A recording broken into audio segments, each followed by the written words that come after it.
Amiche ed amici di Officina Mediterranea, buonasera. Siamo in diretta sui canali social appunto di Officina Mediterranea, canale Facebook e canale YouTube, e siamo in onda con la 25esima puntata dell'Almanacco delle Tradizioni Popolari. Oltre a considerare questa come 25esima puntata, io direi che è il caso di ricordare che il terzo anno è della prima puntata del terzo anno. Dico bene, Orazio? Buonasera, Orazio. Buonasera a tutti, grazie Bartolo. Effettivamente comincia il terzo anno e avevamo cominciato, se ricordi Bartolo, proprio con il fuoco, e qui saluto subito Luigi che ci parlerà. Luigi, dillo tutto, di Ciao, cosa ci buonasera a parlerà. tutti. L'iniziare il nuovo anno nel segno del fuoco mi sembra più opportuno, visto che avete già cominciato col fuoco e quindi c'è continuità. Poi il Perfetto, allora io direi di fuoco far partire la sigla, così ti diamo subito la parola, Luigi, così va potrai bene, va bene. illustrare. Volevo solo dire che oggi era previsto anche l'intervento del nostro amico Valerio Monaco, ma ha avuto un problema, quindi non riesce a connettersi, almeno per il momento non è connesso, vediamo se riuscirà a raggiungerci tra poco. Io faccio partire la sigla e dopodiché Luigi puoi andare. Va bene.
Bene, Bartolo si è assentato, quindi lo sostituisco indegnamente io.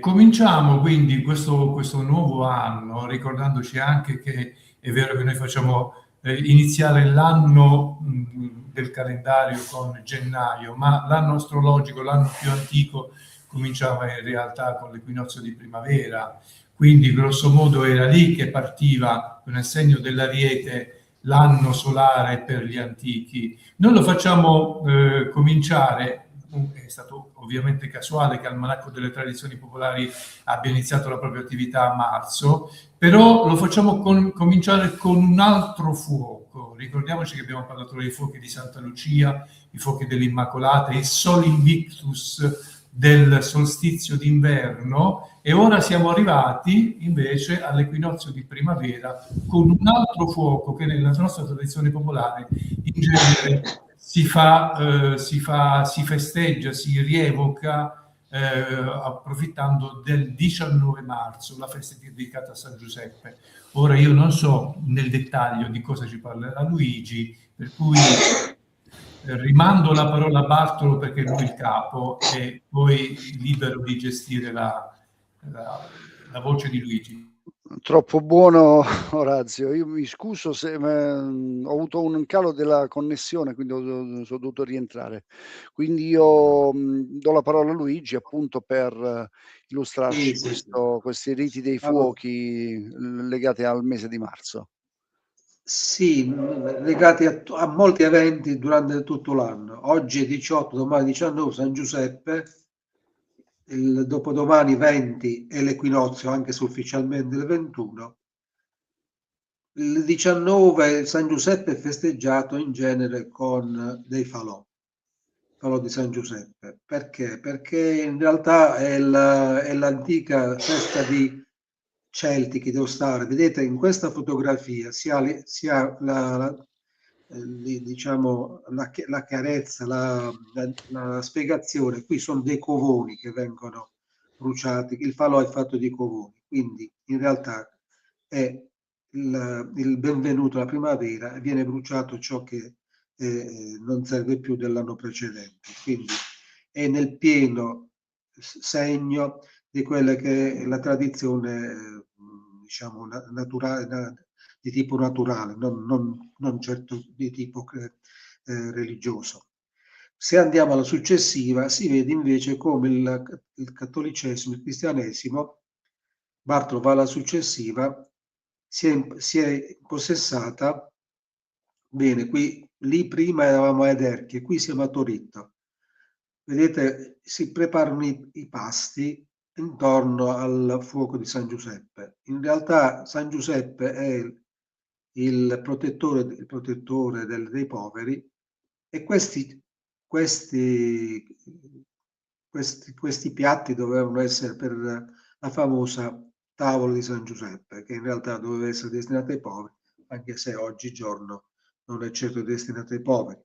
Quindi la dimostrazione che questo fuoco in realtà deriva da questa tradizione ancestrale di ricordare gli equinozi e i solstizi. Adesso vedremo nella successione come viene svolta. Però subito dopo questa io vi voglio presentare, perché fra poco ci sarà il 5 aprile, un'altra tradizione, ecco, Pasqua. Il sabato santo, cioè nella notte di Pasqua, si accende il fuoco nuovo, quindi da dove sarà acceso il cielo. Quindi ancora una volta è il fuoco che viene presentato come eh, qualcuno dice come che scaccia le tenebre. Io direi come diceva San Francesco, illumina le tenebre, perché vi ricordate nel canto Dio delle creature, San Francesco lode il fuoco perché non che scaccia le tenebre, ma che illumina le tenebre, è un poco diverso. Non dico che è più elegante, è il vero significato di questo segno. E come vedete, diciamo, c'è tutta una cerimonia che ha un aspetto di una cerimonia di tipo greco, delle vestali. Andiamo alla successiva, dove questo rito, ecco, è così sacro perché questo fuoco accende poi la luce, questo cero, dove ci saranno i segni della crocifissione, eccetera, diventa una luce che viene portata in chiesa, perché il fuoco si accende fuori e quindi questo cielo deve illuminare tutto il periodo dei sacramenti. Infatti viene acceso al battesimo durante tutte le cerimonie più ufficiali. Adesso andiamo avanti. Abbiamo trascorso dei periodi importanti con le Olimpiadi. Per le Olimpiadi il fuoco, non solo la fiamma, il fuoco, rappresenta il simbolo delle Olimpiadi. Che cosa rappresenta? Viene di Olimpia, viene acceso con la parabola, eccetera, eccetera. È un segno di pace, di fratellanza, perché quella cerimonia che viene svolta ad Olimpia è una cerimonia per la dea del focolare domestico. Quindi le Olimpiadi nel segno della pace. Questa pace che poi rappresentata dalla fiamma attraversa tutti i luoghi dove saranno svolte le Olimpiadi e poi viene acceso il braciere che deve ardere per tutto il periodo. Molto significativo è stato quello a Milano di aver acceso il braciere proprio nell'Arco della Pace, insomma. mi auguro che questo sia stato non solo voluto, ma sia stato capito dalla maggioranza, diciamo, delle persone che hanno seguito l'invio, che per noi sono state ricche di risultati positivi. Dopodiché io andrei, per capire il significato, andrei anche nella poesia. Il fuoco è protagonista nella poesia, diciamo tante, però io mi riferisco soprattutto in questo momento al sommo poeta e alla Divina Commedia. Il fuoco è protagonista sia in tutte e tre, sia mantieni questa diapositiva perché non è riferita esclusivamente, è riferita un po' a tutto. Allora, il fuoco è presente nell'inferno, nel purgatorio e nel paradiso. Contrariamente quando si pensa a chi non ha letto, non ha riflettuto, il fuoco è protagonista soprattutto nel purgatorio, dove è caso strano, nell'inferno è protagonista più il freddo nel centro. Vabbè, esistono anche le fiamme, soprattutto quelle lì, quando piove dal cielo il fuoco per gli ignavi. E qui la cosa bella di questa immagine, che un po' racchiude tutto il pensiero dantesco, che Dante insieme a Beatrice si avvicina al paradiso e dice poca favilla, gran fuoco secondo. Cioè Dante dice con una scintilla può succedere un grande fuoco. È l'ardore e l'amore rigenerante del fuoco. Perché? Perché nel purgatorio è il fuoco che non solo rigenera, purifica. E questo fuoco arde, arde in modo tale che la sua intensità non è stimabile. Bene, quindi con questo, diciamo, io adesso vorrei fare una carrellata di tutti i periodi in cui abbiamo a che fare con il fuoco, che bisogna ricordare, secondo la tradizione, illumina, brucia, riscalda. Quindi dobbiamo fare riferimento alla tradizione ancestrale, alla tradizione cristiana, ma alla tradizione anche domestica. Cominciamo in ordine, come diciamo, secondo il calendario attuale. Ecco, qui siamo a volte il fuoco, il falò viene acceso nella notte prima della festa. Qui siamo nella notte che anticipa l'Epifania. Si brucia la vecchia.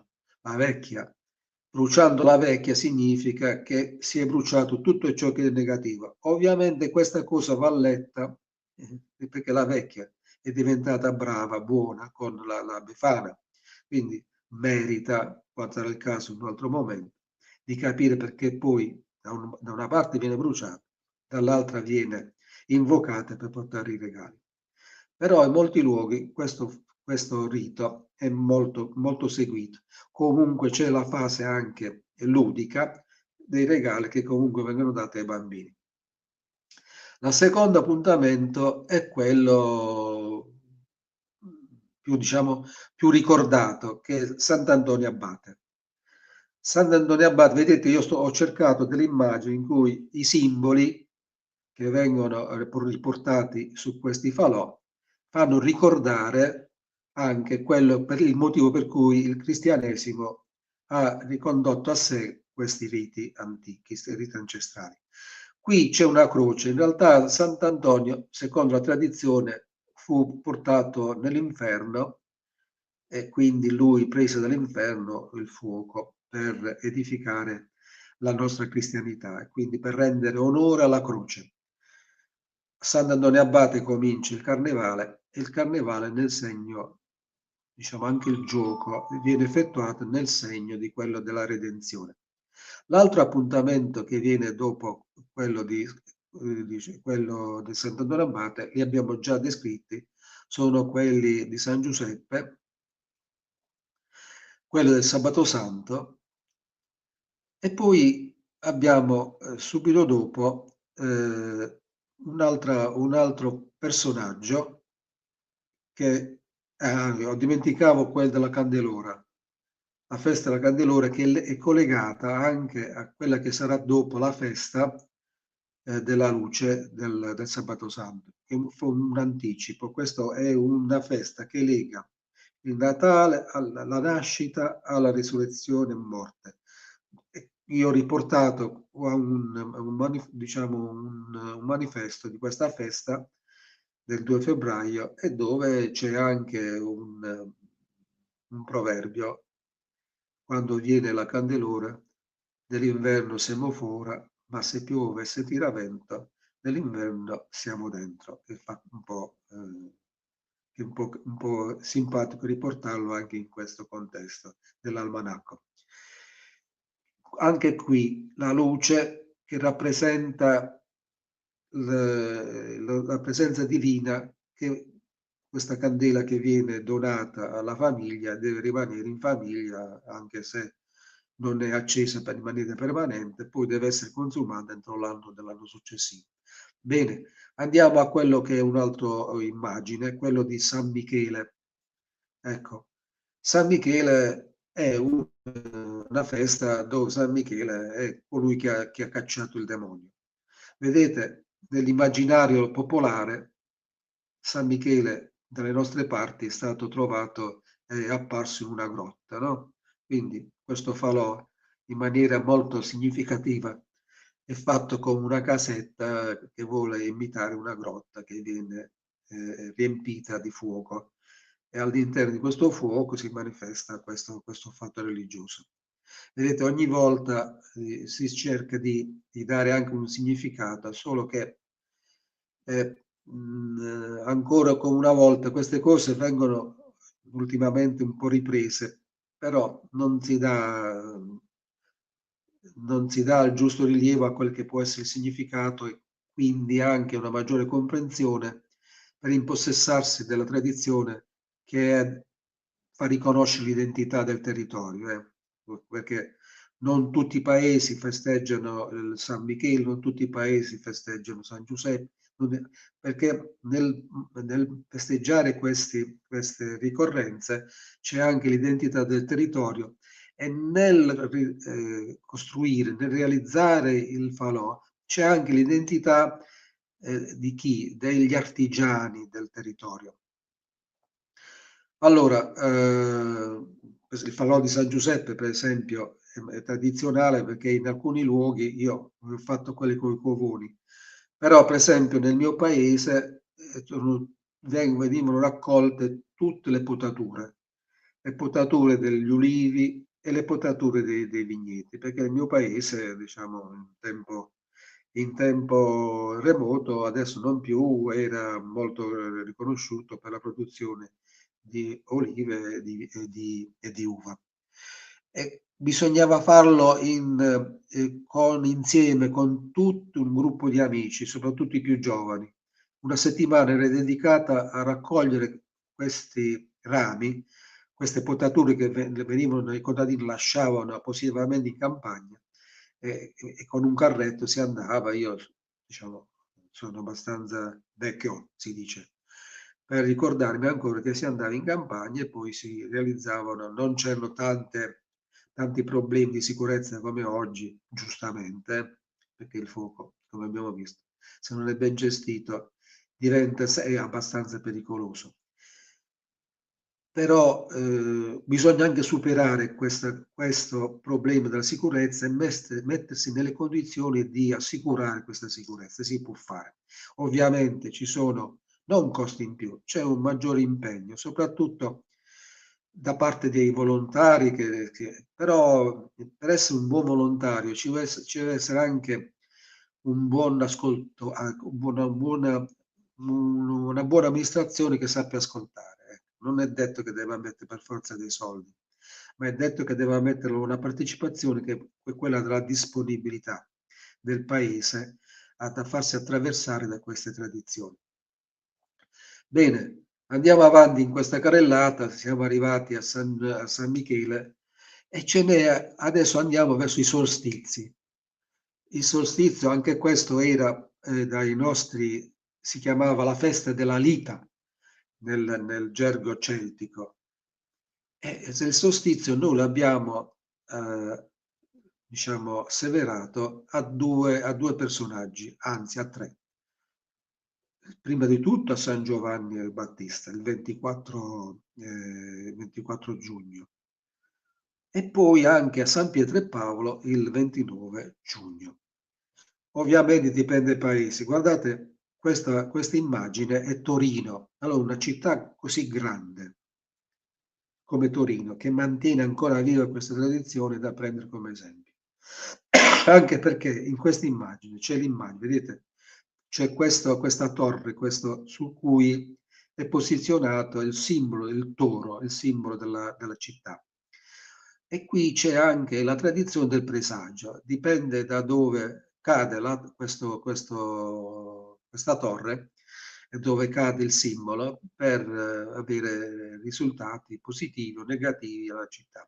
C'è tutta una regola da seguire e sembra che ogni volta abbia azzeccato, insomma, anche di guerre. Perché l'ho riportata? Perché San Giovanni è il protettore di Torino, è il santo protettore di Torino. Però qui stiamo in una grande piazza, nella piazza, adesso non ricordo come si chiama, di Torino, e quindi questa città che si dispone, nonostante tutti i problemi che si possono avere, a questo grande falò con questa grande torre che rappresenta la città, che si piega al valore divino, lasciandosi, secondo la tradizione, assecondare dalla volontà del Signore o del suo santo protettore. Vabbè, uno può anche sorridere su queste cose, però diciamo c'è una città che segue questa cosa con molta attenzione. Poi andiamo invece a un altro, saltiamo per un altro equinozio. Siamo ad agosto e qual è? Nella notte delle stelle, San Lorenzo, e poi dell'Assunto, il 15 agosto. Qui il problema qual è? Che cosa oggi prevale il fuoco sulla spiaggia. Qui invece io ho riportato il fuoco in montagna, perché anche questa tradizione, come presente sul mare, è presente in montagna, di accendere queste luci, di illuminare tutta la montagna, come si illumina tutta la spiaggia. È un segno di gioia, perché è la gioia piena del calore di aver riposato il corpo in quel periodo. Con l'Assunta invece si ha la gioia di salire in cielo. E qual è la cosa che sale più in cielo? Sono le fiamme. E quindi si ha questa predisposizione anche in questo caso il 15 agosto. Ovviamente tutto questo, per quanto riguarda la religione, oggi viene completamente soverchiato dalla tradizione dei fuochi, dove ci si ubriaca sulla spiaggia e dove i nostri ragazzi comunque oggi vedono soltanto questo nelle loro vacanze. Sta cambiando un poco anche questo tipo di tradizione perché i costi sono elevati, quindi si cerca di spostare in periodi meno cari anche questa tradizione. Bene, andiamo invece adesso verso un altro solstizio, quello invernale, e quindi abbiamo l'Immacolata, abbiamo la Venuta. Allora, questo che sta qui è un falò della Venuta. Chi è la Venuta? La Madonna di Loreto, perché è la casa che dalla Palestina viene portata a Loreto, e vedete il falò è fatto con una casa che brucia. Quindi anche qui non la fantasia, l'impegno dei volontari nel dare il significato anche a quello che si va realizzando e che quello che si vuole trasmettere nella tradizione. Questo è quello dell'Immacolata, è più, diciamo, siccome deve salire verso il cielo, è più lineare. Poi vai avanti con le immagini. Ecco, io vi ho portato questa cosa qui, che in quel periodo, che è i riti del fuoco, i rituali del fuoco di un paese vicino a Ruvo di Puglia. Guardate, anche qui non ci sono grandi chiese dedicate a questi santi, ci sono in genere delle chiesette di campagna dedicate a questi santi non minori, questi santi che proteggevano Santa Lucia e proteggeva dagli occhi, ma Santa Lucia fu anche arsa viva e fu arsa viva. Quindi questi riti che partono dalla campagna per andare nella città e ravvivare l'unione tra la campagna e la città. Ovviamente oggi si dà risalto a quelli che sono i prodotti locali, va tutto bene, vanno bene, però quello di ravvivare questo legame con la campagna attraverso anche una maggiore frequentazione di queste vecchie chiesette, diciamo, è anche un percorso di riacquisizione delle proprie tradizioni.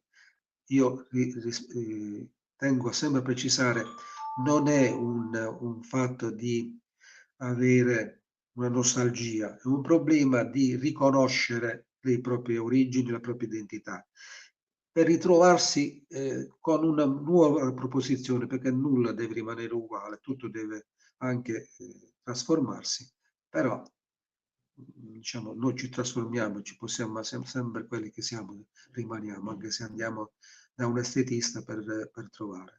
Se questo intervento viene male, insomma, i risultati non sono buoni. Voglio chiudere con un falò molto particolare.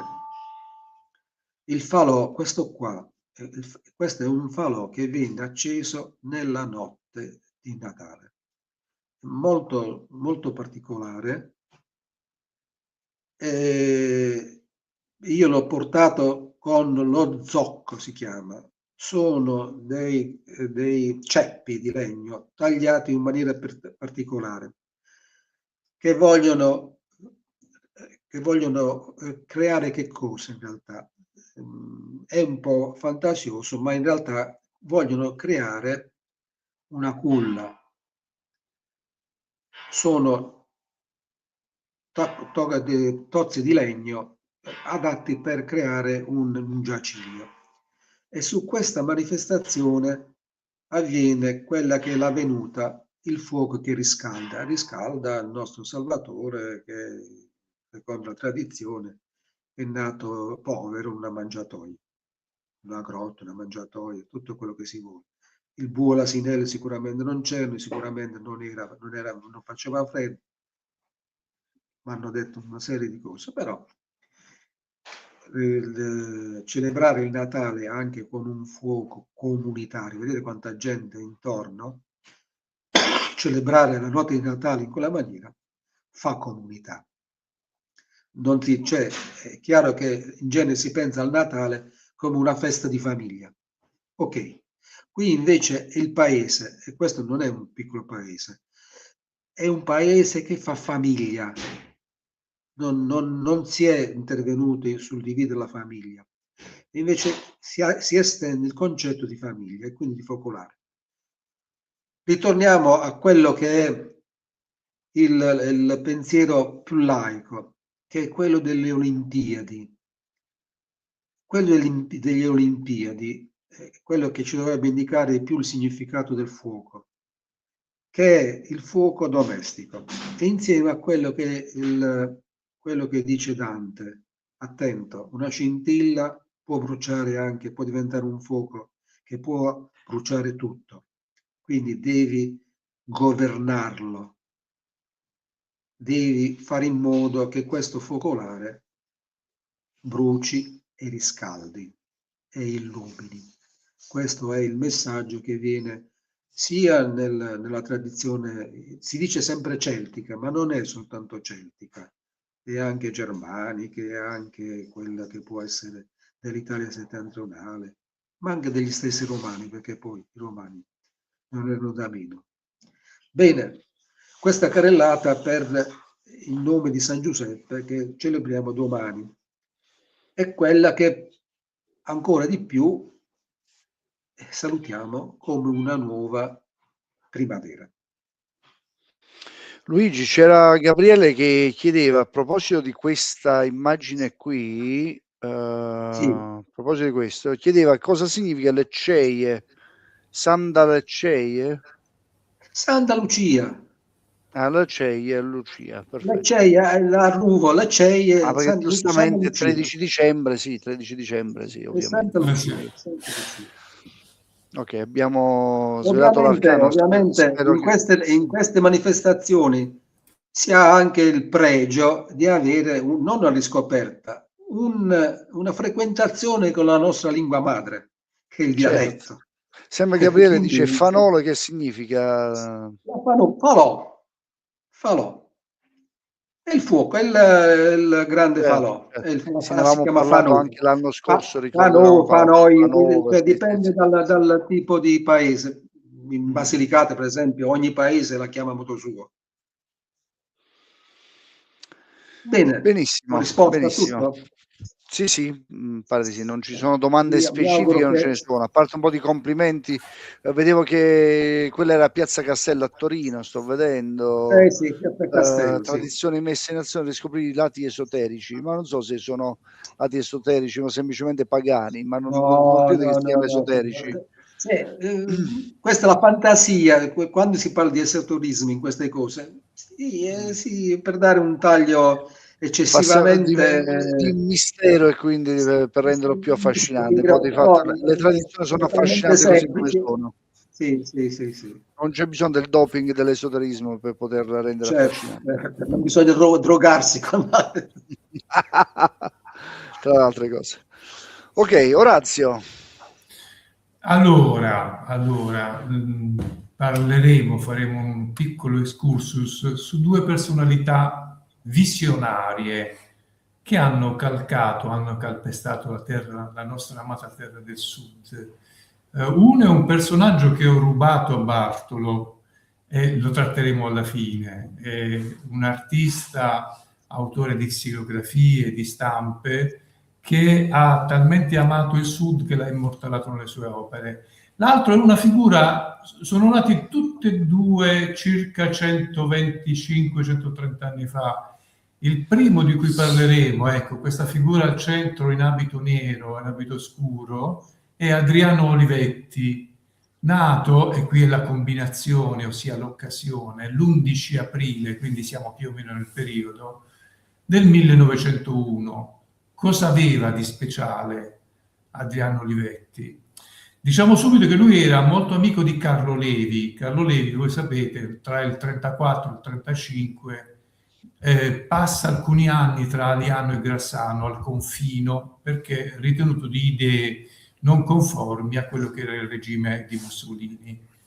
Carlo Levi, ecco, qui entriamo un po' nel gossip, sposerà, o meglio, si unirà a quella che in quel momento era la moglie di Olivetti, tale Paola Levi, stesso cognome ma diverse famiglie.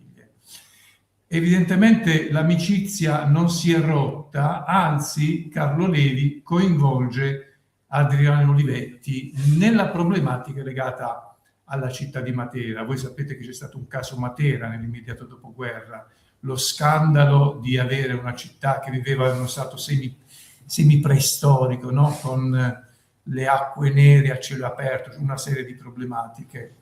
Che cosa succede? Che arriva Adriano Olivetti a Matera, arriva forte di un'esperienza sociale, industriale anche, che aveva creato ad Ivrea un polo assolutamente all'avanguardia. Faccio una breve sintesi. Ivrea era la sede della fabbrica Olivetti, che tutti abbiamo imparato a conoscere, e che peraltro all'inizio degli anni 60 darà vita al primo vero personal computer, ma questa è un'altra storia.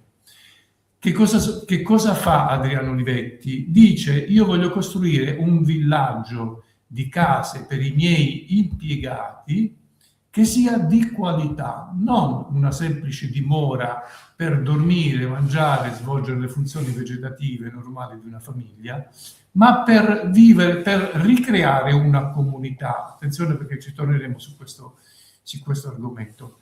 Quindi dà mandato a due dei migliori architetti dell'epoca, Figini e Pollini, perché dice: costruire case brutte, costruire case buone hanno lo stesso prezzo, le facciamo belle e facciamo arrivare una novità assoluta per quella che doveva essere una fabbrica, e quindi gli impiegati e gli operai della fabbrica. Costruisce un teatro ad Ivrea, in questo villaggio dedicato agli impiegati. E cosa ha di particolare questo teatro? Ha di particolare che tutte le produzioni artistiche che passavano dalla Scala di Milano, che avevano la prima assoluta nella Scala di Milano, nel momento successivo, nella fase successiva, cioè come seconda assoluta, andavano ad Ivrea. Quindi gli impiegati di Ivrea avevano questo privilegio di assistere in seconda visione, diciamo così, a tutte le opere teatrali, la lirica, eccetera, che passava normalmente dalla Scala di Milano.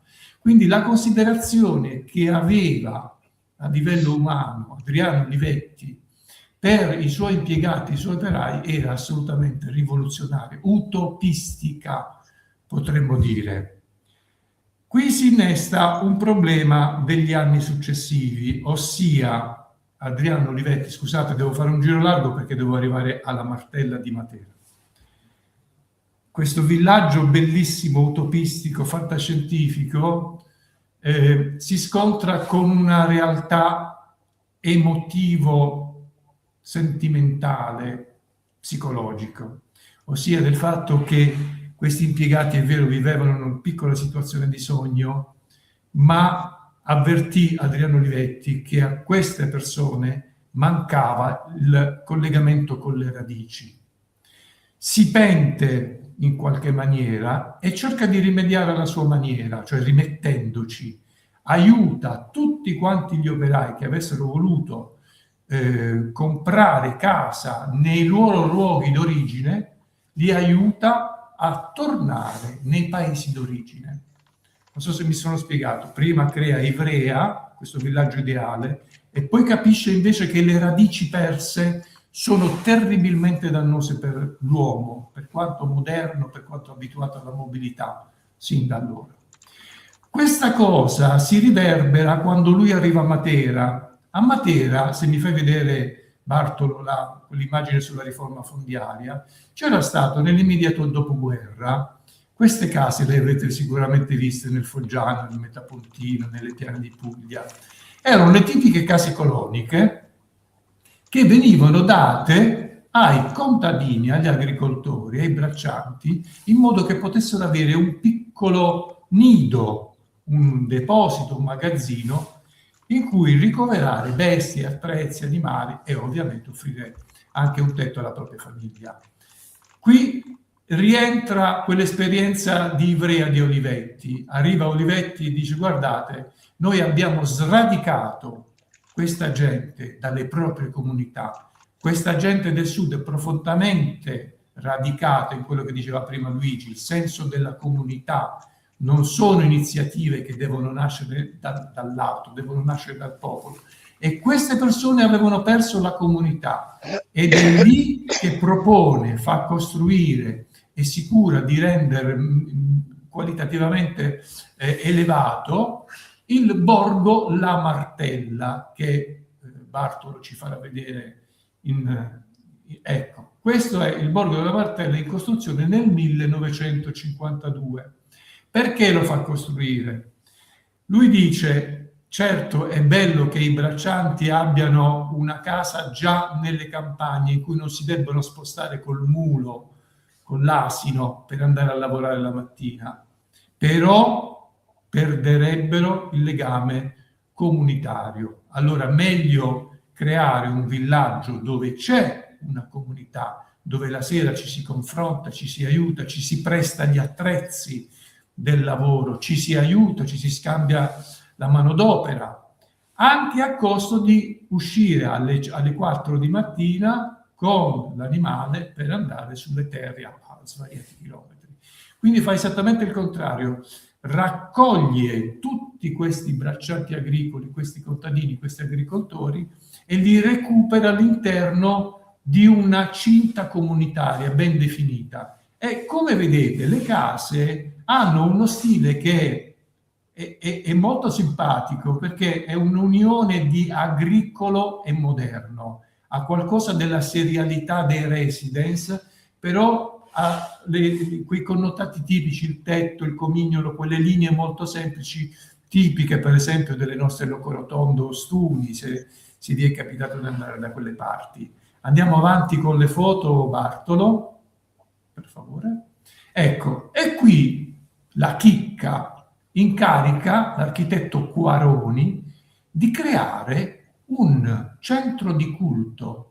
Ricordiamoci che Adriano Olivetti era d'origine ebraica, quindi avrebbe potuto farsi i fatti suoi, ma ha capito che la fede era un momento aggregativo. L'abbiamo detto tante volte con Luigi, anche stasera, si confondono sempre i piani, ma quel momento in cui la domenica ci si raccoglie in un luogo, si lasciano gli attrezzi, si lasciano le mani sporche, si lasciano gli abiti bisunti per andare tutti linghi e pinti a messa in un unico coro, l'ha voluto preservare questo momento Adriano Olivetti e incarica Quaroni di creare questa struttura che, lasciatemelo dire, è una delle poche chiese decenti, forse assieme a quella di Michelucci dell'autostrada, costruite nel secondo dopoguerra, perché la maggior parte delle...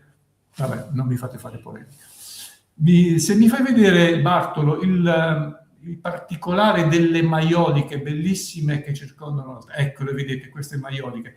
Io ho avuto la fortuna di visitarla l'anno scorso circa con Sofia Ruffino, e sono veramente maioliche che riportano la nostra tradizione mediterranea, anche a quel lapislazzuli, quel blu oltremare, quel blu che veniva da oltre il mare, che ci segna come cultura mediterranea. Se andiamo ancora avanti con le foto, per favore, Bartolo.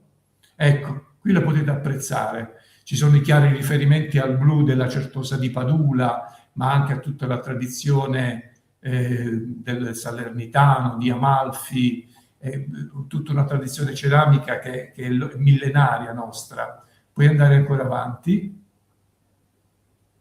Ok, questi sono i progetti della Chiesa, per darvi un'idea. Chi abitasse in zona sarebbe utile che facesse un salto, perché ne vale veramente la pena. Ora il Borgo La Martella si affaccia verso ovest rispetto alla città di Matera. Le amministrazioni non sempre hanno saputo, secondo me, valorizzare questa dimensione utopica, architettonica, urbanistica, lasciando un po' troppo nel degrado certe situazioni, ma questa è un'altra storia.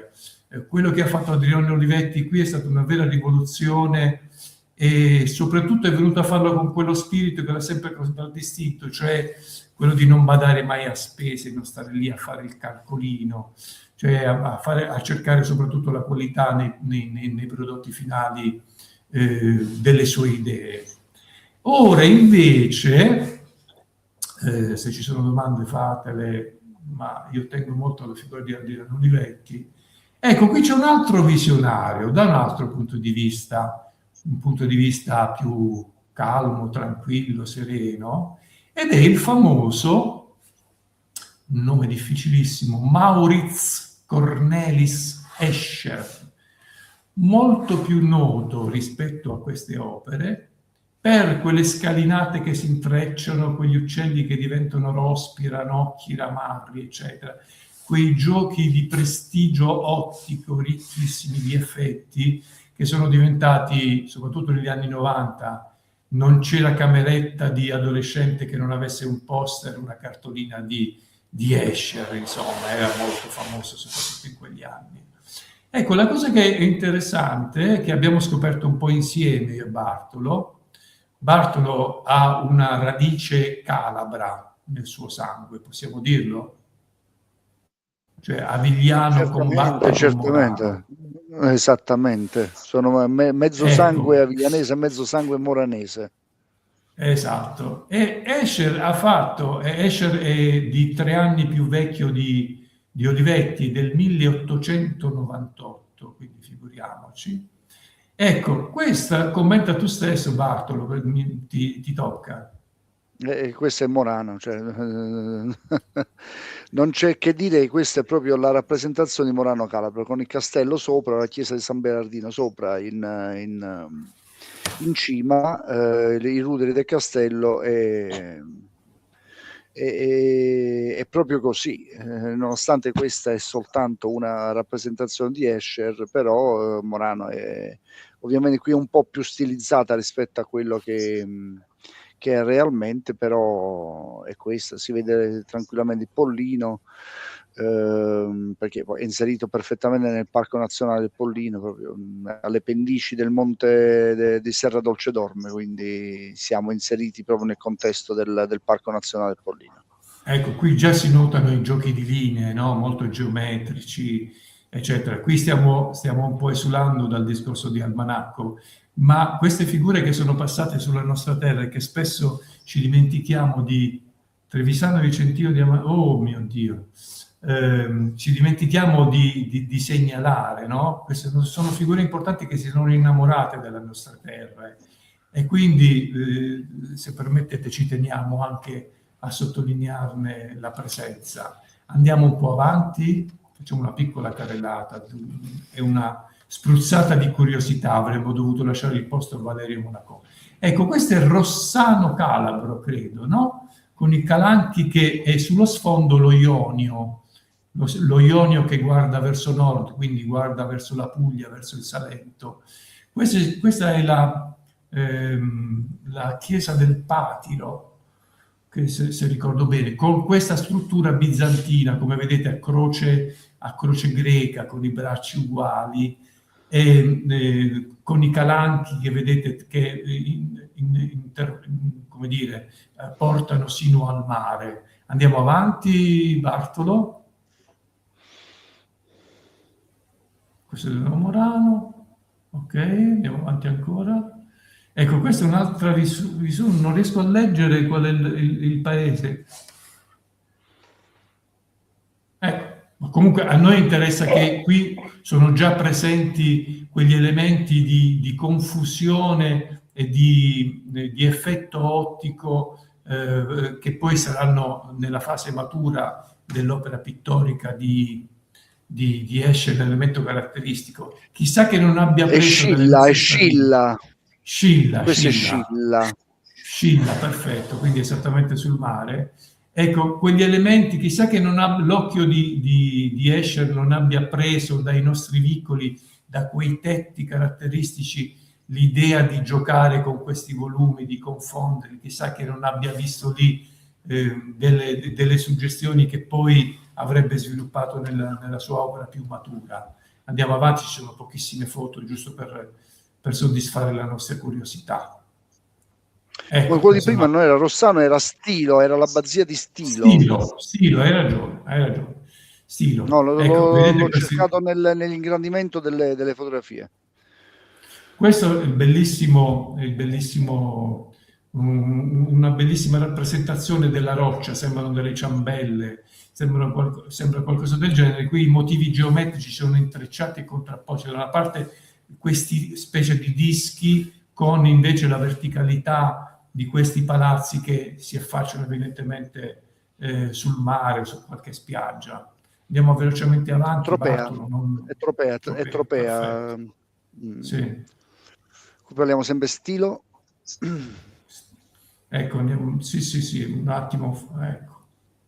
Questo invece è il Rocco Imperiale del nostro amico Nicola Tufaro, o meglio, nella zona di Rocco Imperiale. Non ho capito se l'abbazia degli Antropici, non sono riuscito a rintracciare quella cupola lì, però potrebbe essere in quella zona. Anche qui forse meno spinto, molto più tradizionale come visione, però è chiaro che gli occhi di Escher si stavano riempiendo della nostra luce, ecco, della nostra luce del Mediterraneo. Andiamo ancora avanti. Sì, credo che sia l'ultima, sì, questa è l'ultima. Perfetto, È Pentedattilo. Questo è Pentedattilo, un paese che sembra una zona ormai sud non è della più Calabria. abitabile. Non è più abitabile perché ci sono stati vari terremoti, vari cose del genere. Va bene, direi che la nostra infarinatura su questi due visionari un po' al limite, borderline come argomento, può bastare. Bartolo, quando vuoi puoi già Sì, no, io volevo concedarti. fare qualche altra considerazione. Vabbè, ricordiamo, oltre a Olivetti, ricordiamo che anche Enrico Mattei ha fatto più o meno la stessa cosa anche nel Gargano, perché Enrico Mattei ha, proprio per le famiglie che lavoravano per l'ENI, ha inventato i villaggi turistici, ha importato la scuola, l'alberghiero, ha fatto diventare il Gargano come, cioè, ha scommesso sul la vocazione turistica del Gargano, finalizzandola a i propri dipendenti dovevano andare in vacanza insieme, quindi ancora adesso a Vieste c'è l'istituto alberghiero che è intitolato Enrico Mattei. Ricordiamo questo parallelismo con Olivetti, più o meno, insomma, anche lui è stato un visionario, Certo. non come Olivetti, perché poi Olivetti è poco ricordato per quello che tu hai citato appena, ma per quello che ha fatto con i personal computer. Era diretto concorrente della IBM, eppure faceva dei prodotti che erano anche migliori rispetto a quelli della IBM. Era un prodotto 100% italiano, tra altre cose. Comunque, certo. E ricordo altrettanto queste, a proposito di forma agraria, ricordo che ci sono una serie di borghi in Basilicata, in Puglia, che sono più o meno, hanno tutta la stessa architettura. Ne parlavamo, avevano sempre questa logica, questa visione di far stare insieme i contadini, quindi non relegare ognuno nel proprio appezzamento di terra, ma cercare di fare convivere. Ricordo ad esempio il borgo di Taccone, che non ricordo se nel comune di Ersino o nel comune di Genzano di Lucania, comunque a confine, molto vicino al borgo Taccone, al castello di Monteserico, che è certamente nel comune di Genzano di Lucania, ed è un borgo che ha è completamente abbandonato. Io vi invito a visitarlo perché sembra di stare a Chernobyl, cioè ci sono le case con i piatti ancora sui tavoli, è veramente interessantissimo, con addirittura un teatro, è stato creato addirittura un teatro, c'è una chiesa, c'è un cineteatro, c'è una famiglia straniera che ci vive lì, infatti in un vicolo di questo borgo sono dei panni stesi, in particolare anche la presenza di quest'unica macchina parcheggiata lì, questi panni stesi, in questo villaggio completamente abbandonato. Un posto da andare a vedere. Ora non so però se possiamo definirlo come una tradizione oppure un almanacco avventura, come abbiamo pensato, come abbiamo già detto un po' di volte. Va Forse bene. la seconda, forse Esatto. Va bene, io direi che siamo ai saluti comunque. Ricordiamo che doveva essere presente anche Valerio, ma ha avuto un problema che non gli ha consentito di essere presente con noi. Gabriaio dice: ti voglio bene, non so a chi, però noi accettiamo sempre, ogni volta che c'è del bene noi lo accettiamo sempre. Donato Rinaldi ci dice: bella puntata, però direi che possiamo passare i saluti. Luigi? Sì, un saluto carissimo a tutti. Abbiamo spaziato da questo fuoco alla visione di due persone che avevano il fuoco dentro, insomma, che voglio dire, Un bel sono due parallelismo, persone, effettivamente. sì, perché per quel fuoco deve poi ardere anche in noi. Bene. Penso che anche questa volta il nostro obiettivo sia stato raggiunto, nel senso di riscoprire quello che può essere un percorso sicuramente da intraprendere. Buonasera a tutti. Orazio. Va bene. Buona serata a tutti, vi ringraziamo per la pazienza, per sopportare le nostre imperfezioni, tutte le nostre modifiche all'ultimo momento. Vi diamo appuntamento. L'appuntamento lo dai tu, Bartolo, sta a te.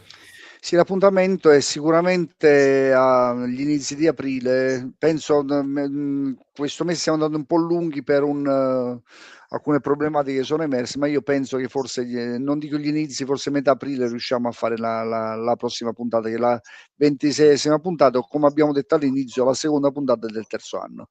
Io con questo vi saluto, vi auguro una buona serata. Continuate anche a fare le domande tranquillamente sulle nostre pagine Facebook e YouTube. Qualcuno di noi comunque risponderà. Continuate a seguirci e continuate a seguire Officina Mediterranea. Buonasera a tutti. Buonasera.